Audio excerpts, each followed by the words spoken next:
Batman Deadpool issue 1, which is a main story by Grant Morrison, with Dan Mora on the art, and then there's some backups. We'll get to the creators on the backups as we get to them.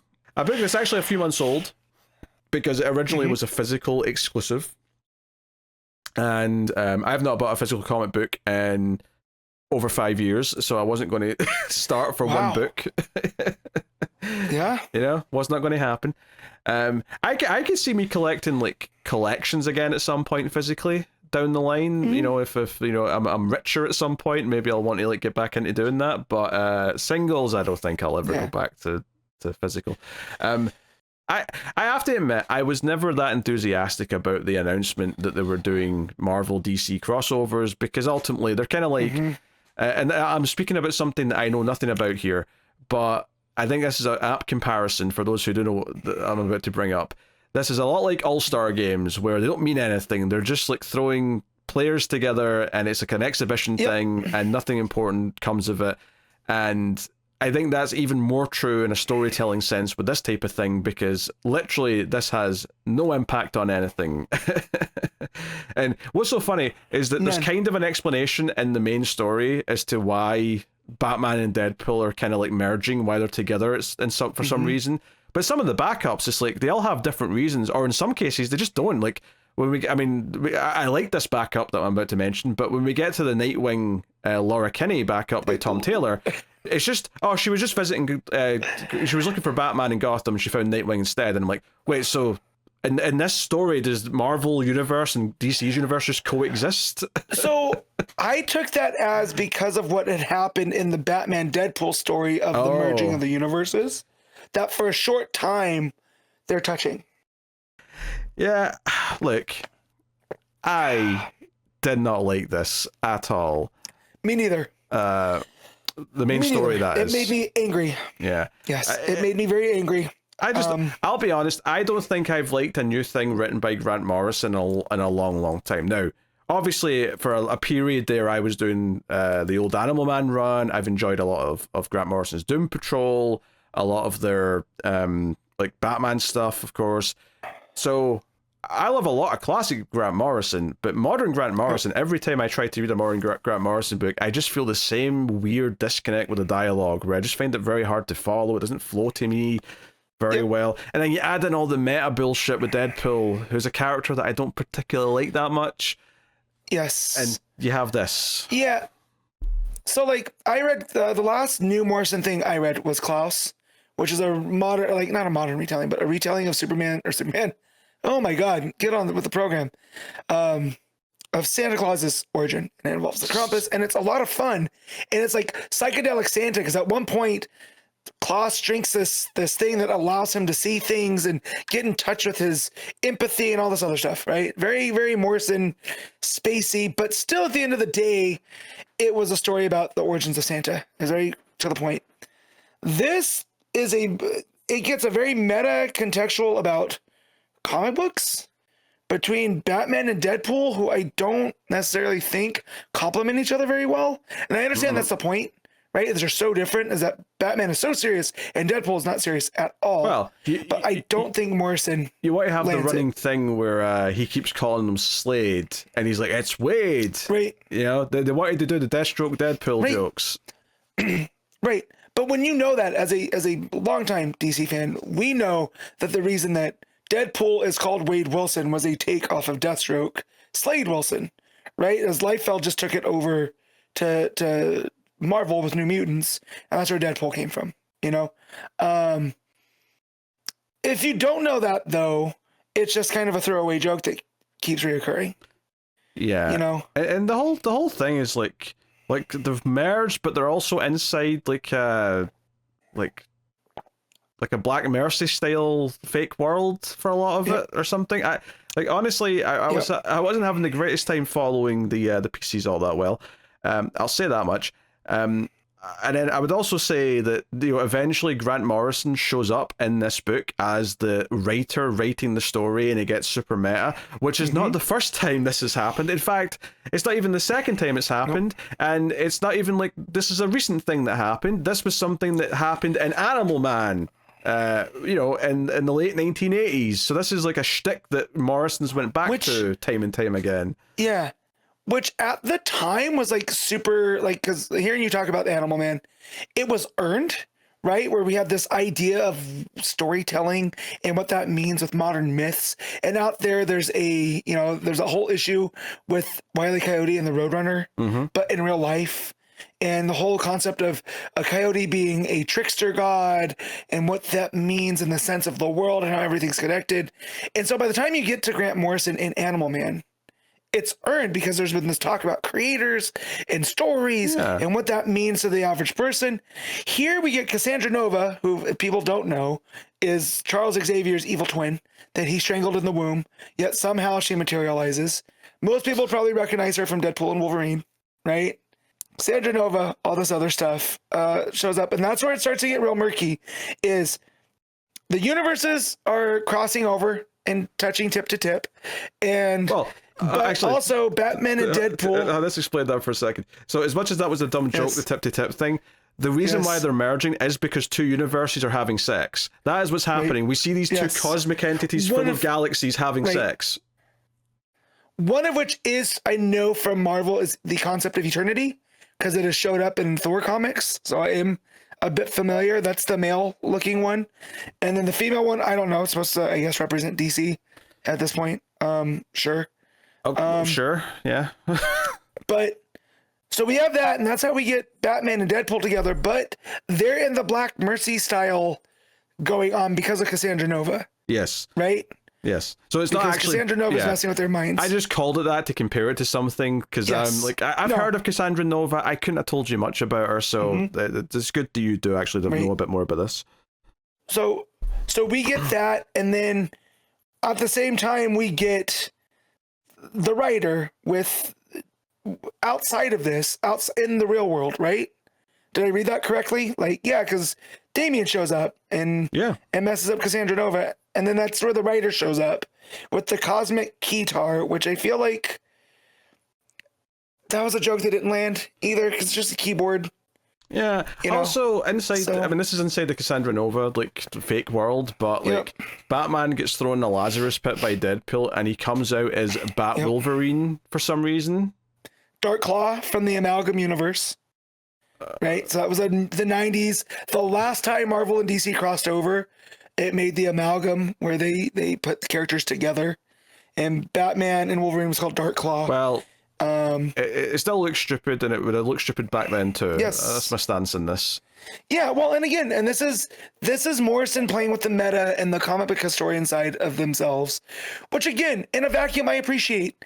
If I want to hear Morrison give a lecture on the crossing over of DC and Marvel, and he brings up how throwing Batman into a Lazarus pit in the Marvel universe would create Dark Claw, cool. I don't want to read a comic about it though. It's just this weird thing where, like, a lot of these crossovers are going to feel just like these pointless mashups of, hey, these two characters meet, let's see them fight a little bit, let's see some mashups. And then Grant Morrison does that, but they also do it through this lens of he's going to do this like, you know, meta deconstruction of previous crossovers, which, I'm sorry, but at this point you cannot assume that the audience reading the comic are going to get references to something from the 1990s, especially since I don't hear people talk about those things that much. Like, but stuff from the 90s that comes up, except how silly, you know, except for how silly it was, right? And no one is taking it serious, right? But then Morrison does things that make me laugh, like Darkclaw and Deadpool fighting on an actual keyboard. Right? Like, why? Because why not? Right? If we're gonna do this type of thing, give us an interesting visual. Yeah, you know? Yeah. And then Batman and Deadpool merged to become Dead Bat, which is just stupid. I forgot about that, because this took me. I read this over the course of the week. I started reading it Tuesday. I didn't finish it till last night, so it took me a while. I forgot about Dead Bat until just right now. So thanks for that. Yeah, and then the two universes stop having sex, and the lady universe is rating the other universe on an app. I'm like, What was this, like Uber? Is this like a prostitution Uber thing where they're getting a star rating after the sex? What's happening here? Maybe I guess. But I will say I do like the thing where the writer says like they can't like affect canon, right? So I do like that. That's Morrison saying like we can do things, but we can't affect the overall vibe of Batman and Deadpool, right? Like you can't. Morrison can't bring back the Waynes in this book and have it last, right? But we can do smaller things. Like at the beginning of this, Batman's talking to this guy whose wife has passed away. And as a favor to this guy, by the end, Batman has the writer bring the wife back to end this man's descent into alcoholism, right? So I do like that you can show affect change through that, and it shows Batman's more tender side here. But ultimately, this is just a, hey, look at this kind of story. And I feel like that entire vibe of the not affecting canon and bringing the dead wife back doesn't match the rest of the tone, right? Like, yeah, the bookend, this guy who's lost his wife did not. It felt totally so different from the rest of the book to me, and it, honestly, like doing this like weird, this meta prism of layers of trying to talk about the fact that this can't affect canon doesn't change the fact that yes, it's not canon and feels really unimportant, right, by its nature of what it is. And I think a more affecting story would just be a more straightforward story where, I don't know, maybe, I mean, these are the bad characters to mix together, but assuming we're sticking with Deadpool and Batman, like, I don't know, just have them ultimately have to work together. You can just tell like, a good like, I'm thinking of, like Batman Ninja Turtles. That was a good miniseries, which obviously isn't in canon with everything else for either sets of characters, but it does use the mythos of both and shows how they can mix in a way that makes some sense. And, like, you know, how like Splinter immediately, like, sees the value of Batman. He respects Batman instantly and vice versa. It's exciting to see Batman fight Shredder because it feels like they're of equal, you know, talents and things like that. And stature, you know, comparing some of the Robins to the Turtles and how some of the personalities line. Like, there's a lot of like things you can do that make it feel like, oh, you're doing something with merging these two together.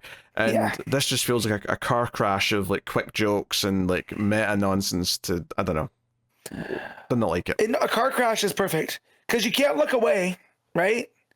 But it's gonna happen. So. Yeah, try to make sure that no one gets incredibly harmed in the side back. That said, it also pisses me off that this had a Tom Taylor Redondo Nightwing Laura story that was really good, right? And it just shows, like, given the right creative teams to tell the type of story, these can have these emotional moments that really dig down into what makes these characters work. Like you said, the Ninja Turtles Batman, right? And how they relate to one another. So, yeah, man, crazy. Yeah, there's 4 backups, some of which are very short, but there is 4 of them. We have Hellblazer and Doctor Strange, which is James Tynion the Fourth and Joshua Williamson and Scott Snyder all write. That's a lot of writers for like a 10-page or whatever it is story. You could have just should have left it at Tynion. I think Tynion would have handled this by himself fine, right? Like, he's written Constantine in Justice League Dark, you know? So, I don't know. And that was just a mixed match. I did like seeing Constantine and Doctor Strange interact because they are so different. But where it led to, I felt like there was too much going on with Ghost Rider and Swamp Thing. And then Neron, I guess that's Damien Hellstrom. I'm not big on the hells of the Marvel Universe. Oh, yeah, I don't know. So, I mean, honestly, though, Swamp Thing was the most excited I got, was because, you know, I'm not the biggest Constantine fan, and I don't really like Doctor Strange, so I wasn't necessarily feeling their conversation all that much. So seeing Swamp Thing fight Ghost Rider was, like, the most interested I got of any of this, to be honest. Yeah. It makes me worried that Marvel's going to try to steal Hayden Sherman now. So DC, please protect him. Keep him over.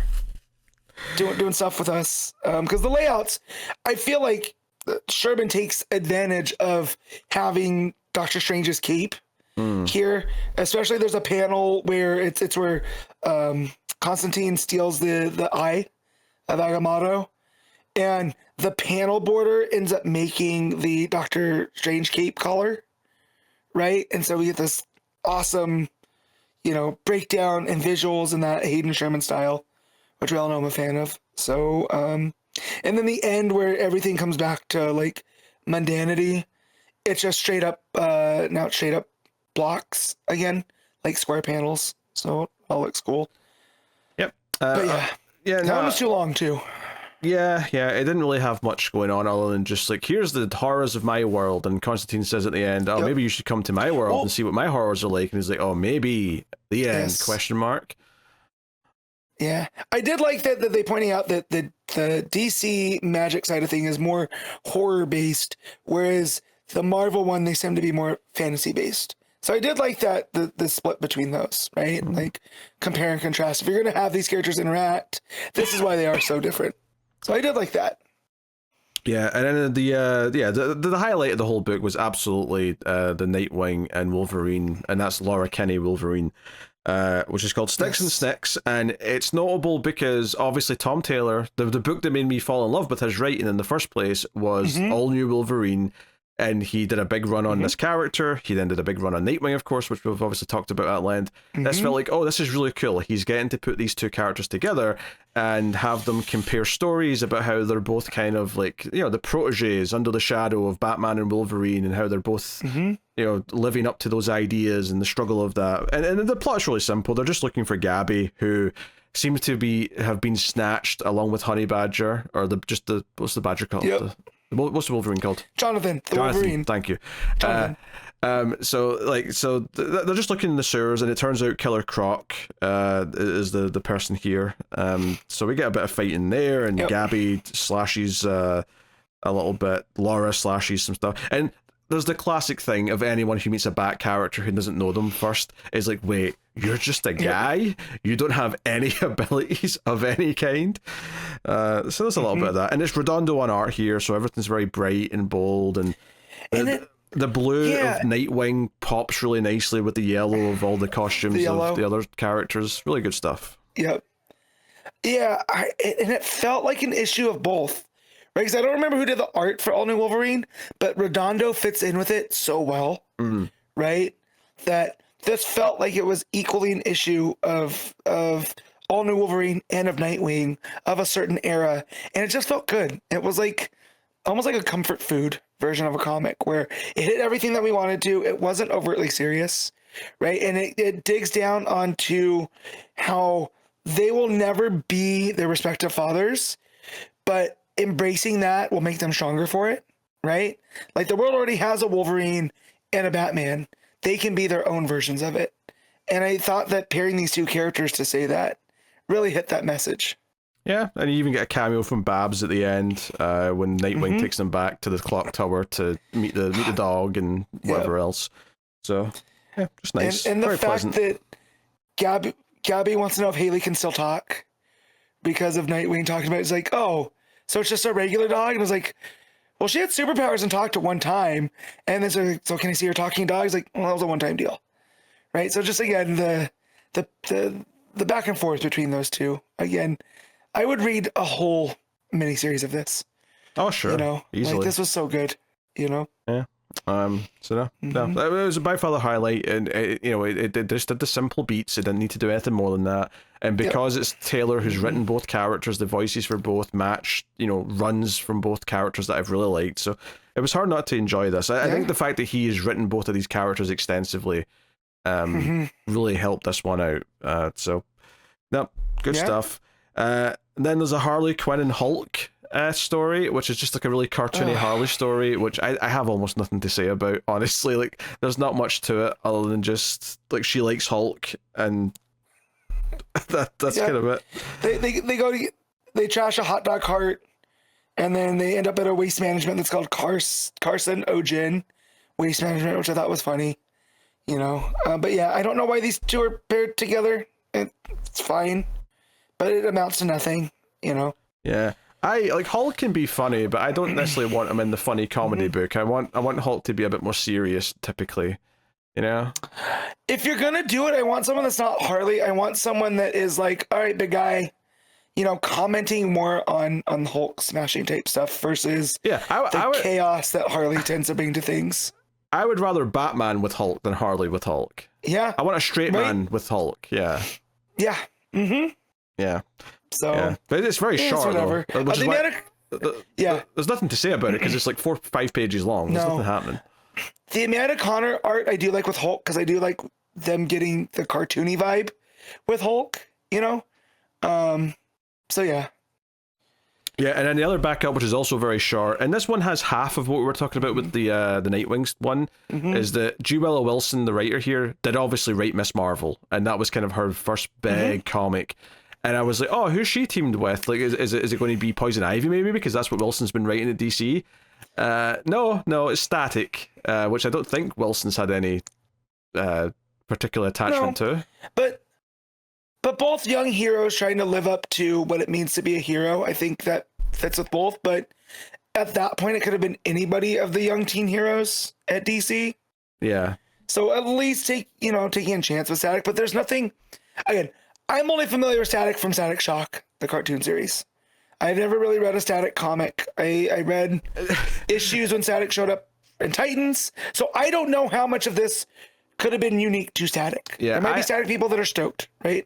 I have no idea. This was the one though where I mean, this is probably technically true for Hulk and Harley as well, I suppose. If we're only counting like dedicated comics, where I've read a lot of Harley and Batman stuff, but this was the one where I went, wait, this is weird. I've read more of the Marvel character here than I have of the DC character, which is very strange for me. But because I read the first 2 or 3 trades of Wilson's Miss Marvel, so I've read a bit of that stuff. Didn't finish it because I always seem to fall off in Marvel stuff when I try to read it. But I was like, oh, that's weird. Yeah, I barely know anything about this DC character, but the Marvel character I've read a ton of. So, and yeah, Kamala Khan's a cool character. She really is. So no complaints on that front. And I thought the pairing of her with Static was fine. Like, again, it's Dennis Cowan. I'm sure that had to do more with Dennis Cowan, that's who he came up, right, with the Milestone stuff in the 90s.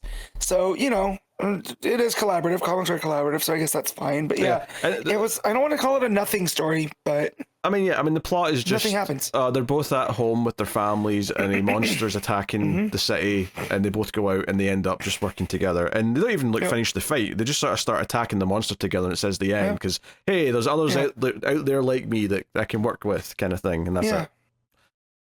So it suffers from the same thing that a lot of anthology style stories suffer from when you get like 5 to 8 pages in a book like this, is that there's not really much story you can tell, and they feel like they're just scratching the surface of something. Maybe there could be cool chemistry here that would really work between the characters, but we don't really get a chance to really get to that. The only excitement briefly was like, oh, Wilson's writing Kamala again. That's kind of cool, but nothing much happens, so it's not like a big deal either. So, yeah, for sure. So yeah, there you go. That's Batman Deadpool. And I will be honest, if that wasn't the vote winner, there's no way I'd have read all the backups. I'd have probably just called it quits. Oh, I'd have read the Taylor one because I would have wanted to have read that, but the others I probably wouldn't have read. I messaged Pete earlier. I was like, do I got to read the backups? He goes, yeah, it was a fan vote. So, reader vote. Go ahead. Now, well, at least there's a Taylor Wolverine Nightwing story to look forward to. So, yeah. Man, that book pissed me off, though. That Batman Deadpool. Ugh. Yeah, I just thought it was a chore. It was a chore to read. That's ultimately what I would describe it as. It felt like a chore to actually get through it. So I can't be too positive. I guess we should rate it, which feels weird given the almost anthology style of it. But what you got? Yeah, 4.5, and most of that is Nightwing doing the heavy lifting. Yeah, damn. Yeah, like a 4 for me, I guess, as well. Yeah, it just wasn't for me, and it never appealed to me doing these like one-shot crossovers in the first place. Maybe some of them will end up being good, but like it doesn't excite me at all. Like, again, Batman and Deadpool is such a weird combination, and I loved Morrison's Batman, right? So I just wish this could have been like, if this was Batman Wolverine, and we got that, and we got them teaming up on some whole thing, and Morrison doing both, because Morrison's written extensively on X-Men, right? I feel like new X-Men specifically was Morrison's run. Yeah, so like it's not a terrible idea, but maybe Batman Deadpool's not all I can see is they were looking at dollar signs, being like, who's popular? People love Deadpool, people love Batman, let's throw them together. So Yeah, man. Yeah. Well, it is what it is. But we've read it now. We've talked about it, and yeah, I guess when other one-shots like this become available digitally, maybe we'll put them in votes, and people can decide if they want to hear us again. But talk about one of them. Yeah. I don't think all of them will go after this one. I think this one was so negative they're not going to want to. They are doing a Spider-Man Superman one, and I know it's going to have a backup by Aaron that's Superman Thor. So I will be reading that at some point.